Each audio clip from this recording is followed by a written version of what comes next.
Hello बच्चों, कैसे हो आप लोग। मैं पंकज कुमार स्वागत करता हूं आप सभी का आपके अपने YouTube channel A to S अड्डा 9 to 12 फाउंडेशन बैच में। तो जैसा कि हम यहां से इससे पहले जो चैप्टर हम कंप्लीट कर चुके हैं, यहां तक अपनी जो सारी चीज़ें हैं वो अपने पूर्ण रूप से कंप्लीट हो चुकी। कुछ चीज़ें हैं जो बाकी रह चुकी है, वो जो क्वेश्चन बाकी अपने रहे हैं वो क्वेश्चन आपको खुद को घर पर करने हैं। अगर नहीं आते हैं या प्रॉब्लम आ जाती है तो उनकी अपन एक वापस क्लास लगवा देंगे और उन्हीं क्वेश्चनों को अपन वापस सॉल्यूशन करवा देंगे अगर आपको प्रॉब्लम आती है तो। तो देखो, अपनी क्लास आगे की कंटिन्यू करते हैं आज उसी क्लास को।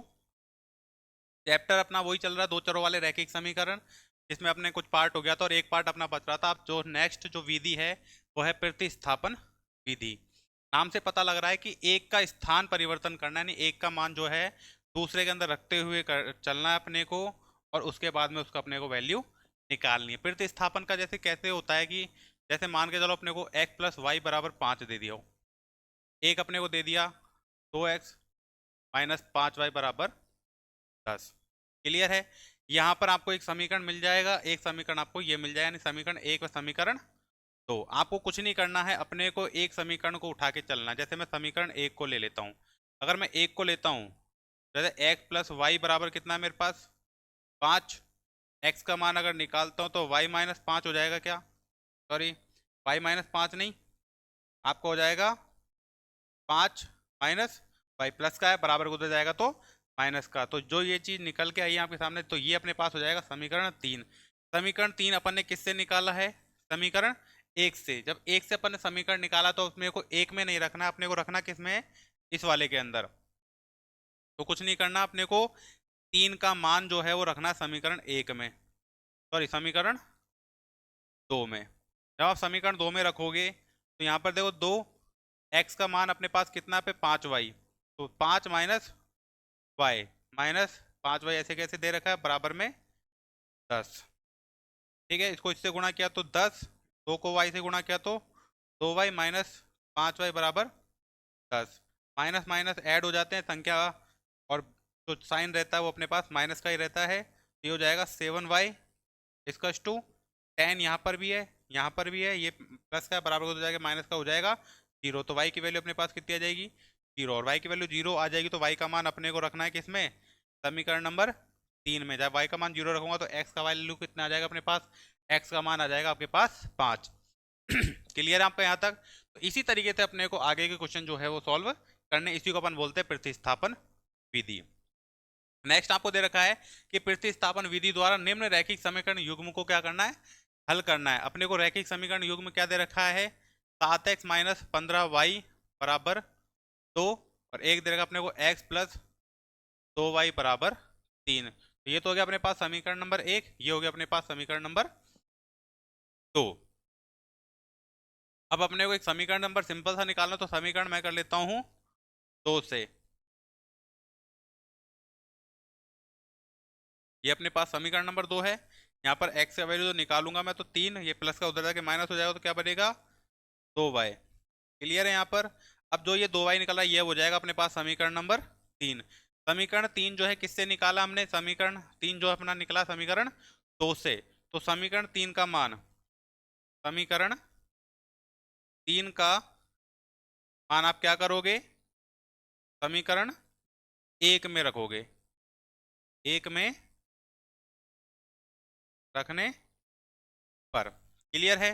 जब एक में अपन रखेंगे तो 7x का मान अपने को यहाँ पर देखो कितना दे रखा है 3 माइनस 2y। क्लियर है। माइनस 15y बराबर 2। इसको गुणा किया 3 से 21, गुणा किया 7 दुना 14y माइनस 15y बराबर 2। क्लियर है।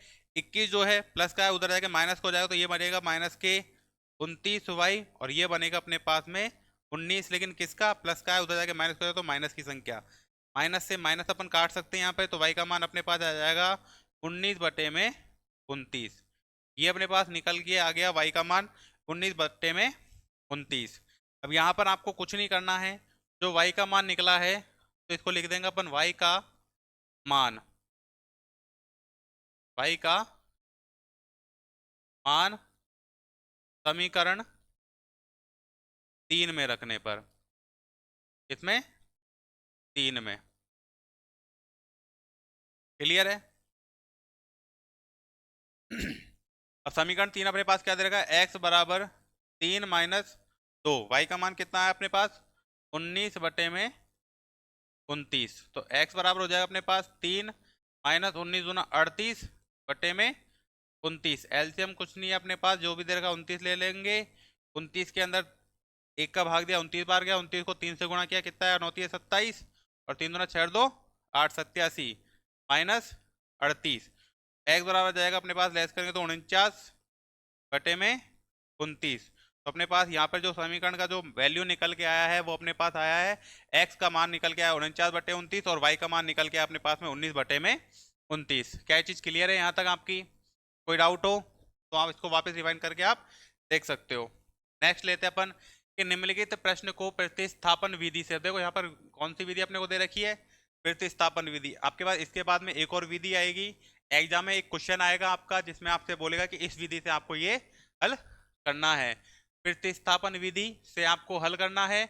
अब यहाँ पर देखो इसमें बनाना अपने को सबसे पहले समीकरण। तो देखो ऐसे क्वेश्चन कभी भी अगर आ जाए आपके एग्जाम में तो आपको ज्यादा कुछ नहीं करना है, आपको जो सबसे पहले देना है उसको अपने को एक्स मानना है, जो बाद में उसको वाई मानना है। तो यहाँ पे सबसे पहले कौन आ रहा है, आफताब। उम्र का दे रखा है तो मानेंगे, तो क्या मानेंगे अपन, माना आफताब की आयु x वर्ष है। ठीक है, तो आफताब की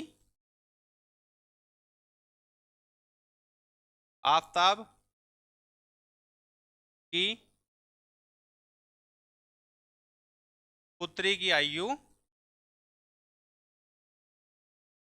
y वर्ष है। बोलो कोई दिक्कत यहां तक?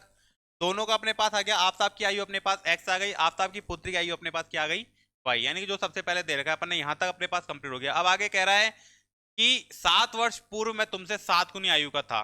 तो इसको प्रश्न के अनुसार कर लेते भाई, प्रश्न जैसा जैसा कह रहा है वैसा वैसा कर लेते, प्रश्न अनुसार। 7 वर्ष पूर्व यानी कि x-7 और ये दोनों है जो आएगा y-7।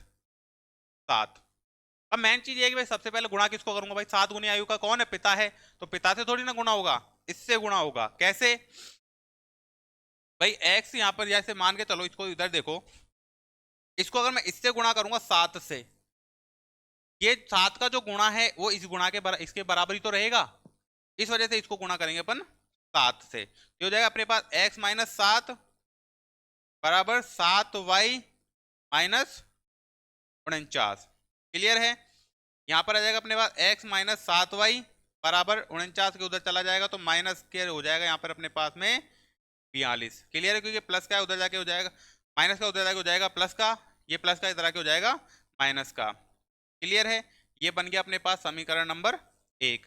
इसके बाद नेक्स्ट कह रहा है कि अब से 3 वर्ष बाद, अब की उनकी उम्र कितनी है x, तो 3 वर्ष बाद, 3 वर्ष बाद, तो x + 3 बराबर y + 3, दोनों को 3 बार सवार जोड़ दिया।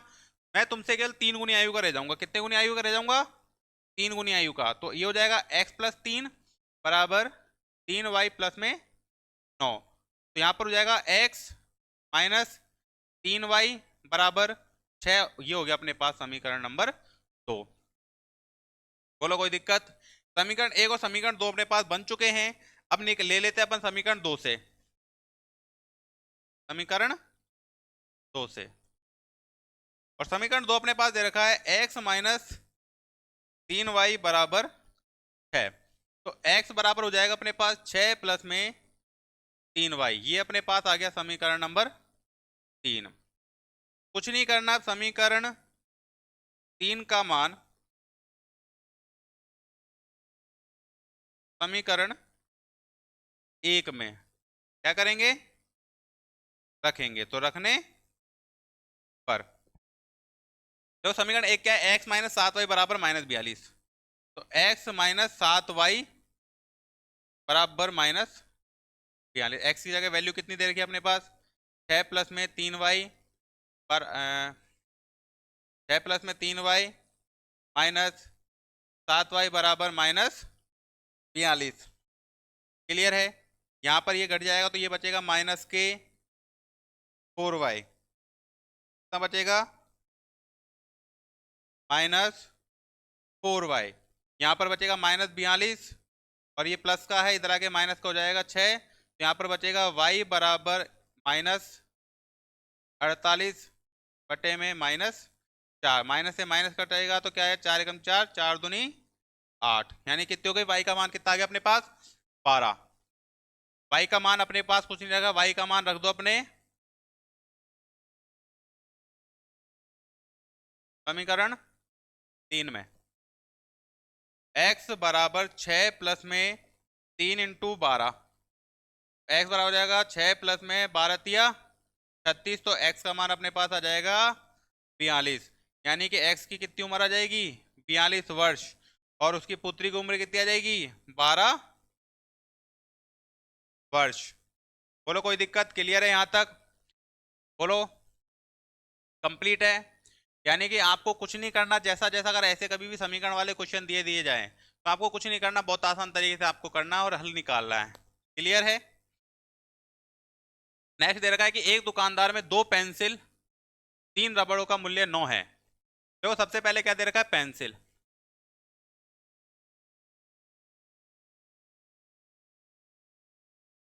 माना कि पेंसिल का मूल्य कितना है? x। रबड़ का मूल्य कितना है? y। यानी कि पेंसिल और रबड़ का मूल्य आपको दे दिया यहाँ पर। अब क्या बोल रहा है? जैसा जैसा बोल रहा है प्रश्न के अनुसार कर लो। प्रश्नानुसार। प्रश्नानुसार कोई दिक्कत अपने को है नहीं। यहाँ पर क्या बोल रहा है कि 2 पेंसिल और 3 रबड़ का मूल्य है। यहाँ पर अपन इसको सीधा ऐसे लिख देंगे कि 2 पेंसिल यानी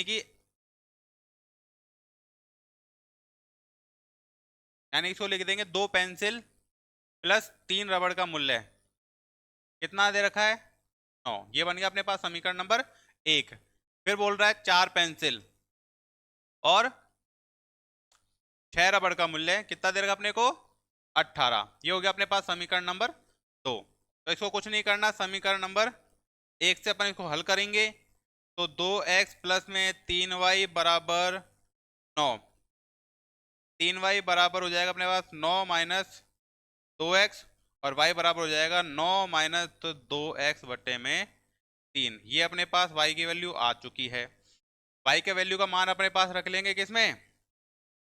समीकरण नंबर 2 में। तो y का मान समीकरण 2 में रखने पर देखो y का मान अगर समीकरण 2 में रखेंगे तो 4x प्लस में 6। y का मान कितना है? 9 माइनस 2y बटे में 3 प्लस में तो बराबर 18। 3 से काटेंगे इसको 2 बार तो 4x प्लस में 9 दूनी 18 माइनस 2 दूना 4y बराबर 18। सॉरी इधर ये x है तो 2 दूना 4x। क्लियर है। 4 से 4 कट जाएगा यहाँ पर तो हो जाएगा 18 बराबर में 18। यही अपना आंसर माना जाएगा इसके अंदर। क्या चीज क्लियर है यहाँ तक? बोलो कोई दिक्कत? यहाँ तक बोलो कोई दिक्कत है क्या अपने को? 2 रेल पटरियां समीकरण x प्लस 2y माइनस 0 और 2x प्लस 4y माइनस 12 आपको दे रखा है। तो अपने को कुछ नहीं करना, समीकरण x प्लस 2y माइनस 4 बराबर 0 दे रखा है और 2x प्लस 4y माइनस 12 बराबर 0 दे रखा है। तो इसको सबसे पहले अपन कन्वर्ट करेंगे। इसको अपन सबसे पहले जो है समीकरण में कन्वर्ट करेंगे। इसमें समीकरण में तो x प्लस 2y बराबर 4 समीकरण नंबर 1। 2x प्लस 4y बराबर 12 समीकरण नंबर 2। समीकरण 1 से x प्लस 2y बराबर 4 तो x बराबर हो जाएगा 4 माइनस 2y। क्लियर है? तो x का मान अपन रख लेंगे अब यहाँ पर, x का मान समीकरण 2 में रखने पर, x का मान अपन किस में रखेंगे? समीकरण 2 में। तो यहाँ पर देखो समीकरण 2 कितना दे रखा है? तो x का मान कितना अपने पास? 4 माइनस 2y प्लस 4y बराबर 12। क्लियर है? 4 को 2 से गुणा किया 8 माइनस 2 को 2 से गुणा किया 4y प्लस में 4y बराबर 12। इससे ये कट गया तो यहाँ पर बचेगा 8 बराबर 12। और यहाँ पर अगर मैं इसको इक्वल अगर करता हूँ मैं, तो यहाँ पर हो जाएगा 12 इधर आ जाएगा अपने पास में, तो माइनस के 4 बराबर 0। क्लियर है? यानी कि इसका मान अपने को नेगेटिव में दे रखा है, और नेगेटिव में देने का मतलब है कि ये जो अपने पास कथन दे रखा है ये क्या है? इसके जो सारफल है वो क्या सत्य नहीं है, यानी कि इसका सारफल ही नहीं है, क्योंकि वैल्यू अपने पास 0 आ रहा है। और दूसरा इसमें बोला रेल की पटरियां एक दूसरे को काटेगी, तो रेल की पटरियां, इसका मतलब है रेल की पटरियां एक दूसरे को नहीं काटेगी किसी भी स्तर में। Is that clear? यहाँ तक मैं बताऊँ, कोई दिक्कत है क्या आपको? नेक्स्ट, निम्न रैखिक समीकरण युग्म को प्रतिस्थापन विधि से हल कीजिए। ये आपकी यहाँ पर एक्सरसाइज स्टार्ट होती है 3.2, जिसको अपन स्टार्ट करेंगे अगली क्लास से, जहाँ पर आपके सारे के सारे सवाल जो है करवाए जाएंगे। यहाँ पर आपकी जो है जितने भी जो एग्जाम्पल है प्रतिस्थापन से रिलेटेड, वो आपके कंप्लीट करवा दिए हैं। तो मैं आशा करता हूँ आपकी ये क्लास बहुत अच्छी रही होगी। आगे के सवाल इसी क्लास से जारी रखेंगे, तो आप लोगों का समर्थन अगर इसी प्रकार रहा तो हम इस चीज़ को और आगे तक लंबे समय तक इसको लेके चलेंगे। ओके, धन्यवाद। जय हिंद, जय भारत।